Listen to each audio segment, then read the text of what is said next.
विचारमंथन मेळाव्यामध्ये उपस्थित मान्यवरांनी कमांडो पद्माकर चंदन शिवे यांना महाराष्ट्राचे होणाऱ्या भारतीय जवान किसान फेडरेशनचे अध्यक्ष सर्वानुमते अनुमोदन दिलेलं आहे आणि त्यांचं मी अभिनंदन करतो आणि येणाऱ्या भावी वाटचालीस त्यांना शुभकामना देतो।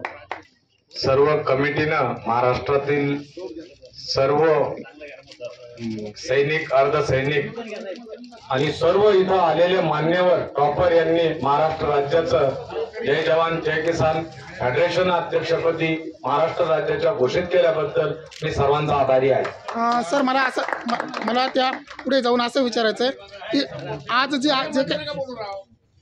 जे काय फेडरेशन आपण आज स्थापन केलं या फेडरेशन अंतर्गत फक्त आपण आपल्या संघटनेमध्ये असलेल्या पदाधिकाऱ्यांनाच न्याय देणार की सर्वसमावेशक सैनिकांना न्याय देण्याचा प्रयत्न करणार? आम्ही सर्व समावेशक नेव्ही, एअरफोर्स, आर्मी, पॅरामिलिटरी सर्वांना समान हक्क आणि समान न्याय देणार।